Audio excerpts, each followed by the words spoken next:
Hey guys, Lisa Carpenter here from lisacarpenter.ca. I wanted to talk about trust today. How you cultivate a relationship where you trust yourself with food. So, I'm going to share a little bit about my journey because people always ask me, how I've maintained my physique for so long, how I maintain my lifestyle, how come I don't fall off the wagon, how do I get back on the wagon so quickly? People ask me these questions all the time. So, there's three things at play for me. One, I understand all the pieces of food and how to put it together. So, there's the saying that knowledge is power, but wisdom is actually knowing how to take that knowledge and put it into action, right?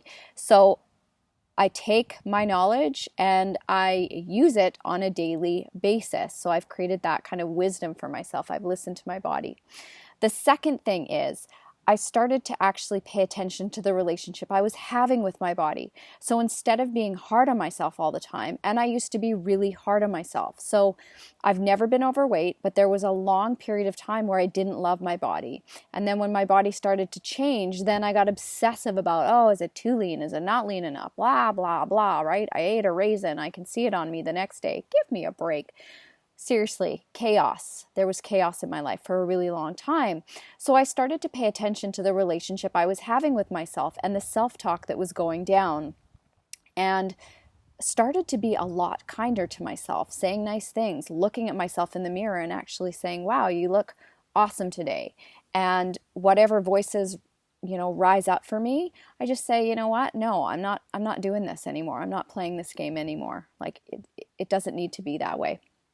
So paying attention to that relationship I'm having with myself.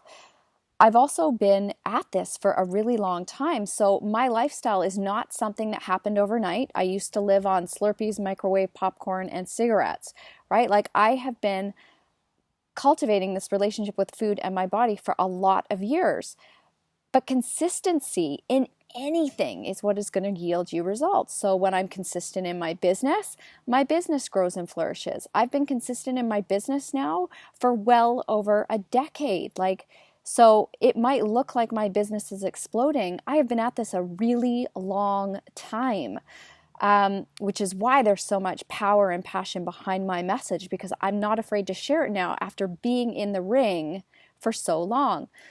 Are you willing to do that with food and your body? So dieting thrives on the struggle, the story around the struggle. And oh my God, if you don't have that struggle with your body, you're going to gain 500 pounds and you're going to explode. It's just not the truth. The ironic thing is the struggle is the very thing that's keeping you stuck. And the struggle is your huge guidepost. So how would it feel to put down the struggle? How would it feel to start to trust yourself with food? So for me, I love exercise. I know if I take 2, 3, 4 days off, I can beat myself up about it, right? I can live off that struggle and use that struggle to motivate me to go back to the gym. But the bottom line is I love exercise. So I know that after a certain number of days off, I'm going to make my way back there, which means I trust myself. I trust myself to take care of myself. When it comes to food, even if I get into ice cream or gumballs or whatever it may be, yes, I love gumballs, which I don't eat them very often anymore because they send me sideways. But I always trust myself to get back on my path because the healthy foods that I do put in my body on a daily basis make me feel really amazing. So it's worth coming back to them, right? Like I always trust myself to come back to the things that are going to make me feel good. So you don't have to be afraid of the cookies and the chips and the candy bars. So yes, do you need to pay attention to the foods that might trigger you into addictive tendencies? There's that saying, one is too many, 10,000 is never enough. That's true. That's a true story. Know your trigger foods.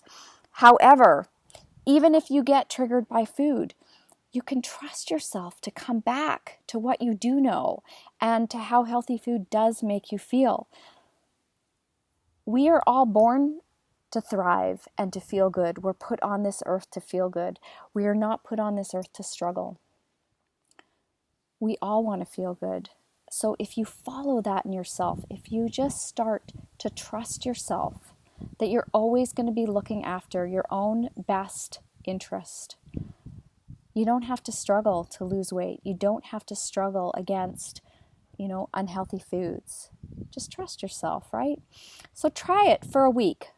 Put down the struggle. See what happens. Just see what happens. Comment below and let me know.